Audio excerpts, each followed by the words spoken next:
اس سے پہلے حسن بن صباح کے پراسرار فرقے فدائی، جنہیں یورپی مورخین نے قاتلوں کا گروہ لکھا ہے، صلاح الدین ایوبی پر دوبارہ قاتلانہ حملے کر چکے تھے، لیکن اللہ نے اس عظیم مرد مجاہد سے بہت کام لینا تھا۔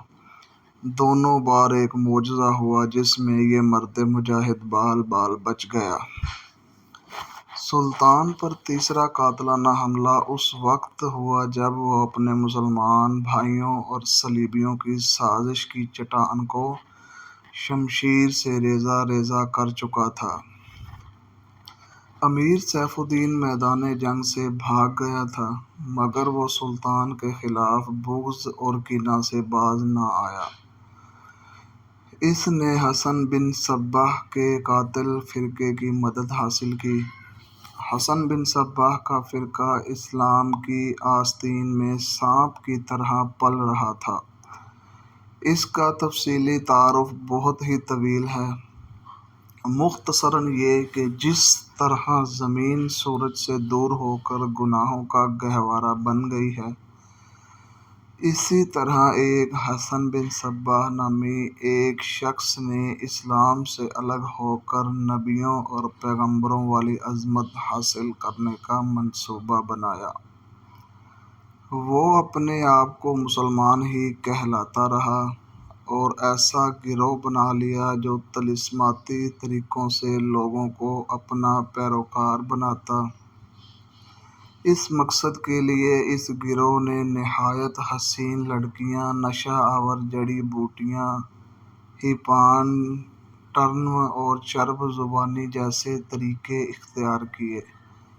بہشت بنائی جس میں جا کر پتھر بھی موم ہو جاتے تھے۔ اپنے مخالفین کو قتل کرانے کے لیے ایک گروہ تیار کیا۔ قتل کے طریقے خفیہ اور پراسرار ہوتے تھے۔ اس فرقے کے افراد اس قدر چالاک، ذہین اور نڈر تھے کہ بھیس اور زبان بدل کر بڑے بڑے جرنیلوں کے باڈی گارڈ تک بن جاتے تھے، اور جب کوئی پراسرار طریقے سے قتل ہو جاتا تو قاتلوں کا سراغ ہی نہیں مل پاتا۔ کچھ عرصہ بعد یہ فرقہ قاتلوں کا گروہ کے نام سے مشہور ہوا۔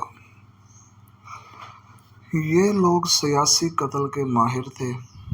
زہر بھی استعمال کیا کرتے تھے، جو حسین لڑکیوں کے ہاتھوں شراب میں دیا جاتا تھا۔ بہت مدت تک یہ فرقہ اسی مقصد کے لیے استعمال ہوتا رہا۔ اس کے پیروکار فدائی کہلاتے تھے۔ سلطان صلاح الدین ایوبی رحمۃ اللہ علیہ کو نہ تو لڑکیوں سے دھوکہ دیا جا سکتا تھا اور نہ ہی شراب سے۔ وہ ان دونوں سے نفرت کرتا تھا۔ سلطان کو اس طریقے سے قتل نہیں کیا جا سکتا تھا۔ اس کو قتل کرنے کا یہی ایک طریقہ تھا کہ اس پر قاتلانہ حملہ کیا جائے۔ اس کے محافظوں کی موجودگی میں اس پر حملہ نہیں کیا جا سکتا تھا۔ 2 حملے ناکام ہو چکے تھے۔ اب جب کہ سلطان کو یہ توقع تھی کہ اس کا چچا زاد بھائی الصالح اور امیر سیف الدین شکست کھا کر توبہ کر چکے ہوں گے، انہوں نے انتقام کی ایک اور زیر زمین کوشش کی۔ صلاح الدین نے اس فتح کا جشن منانے کے بجائے حملے جاری رکھے اور 3 قصبوں کو قبضے میں لیا۔ ان میں غازہ کا مشہور قصبہ تھا۔ اسی قصبے کے گرد و نواح میں ایک روز سلطان صلاح الدین ایوبی امیر جاول اسدی کے خیمے میں دوپہر کے وقت غنودگی کے عالم میں سستا رہا تھا۔ سلطان نے وہ پگڑی نہیں اتاری تھی جو میدان جنگ میں سلطان کے سر کو صحرا کی گرمی اور دشمن کے تلوار سے بچا کر رکھتی تھی۔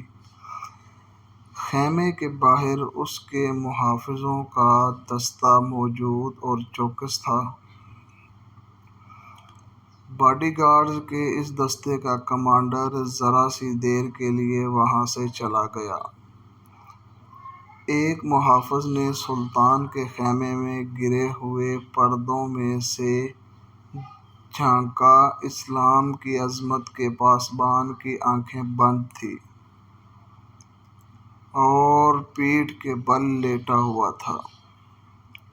اس محافظ نے باڈی گارڈز کی طرف دیکھا۔ ان میں سے 3-4 باڈی گارڈز نے اس کی طرف دیکھا۔ محافظوں نے اپنی آنکھیں بند کر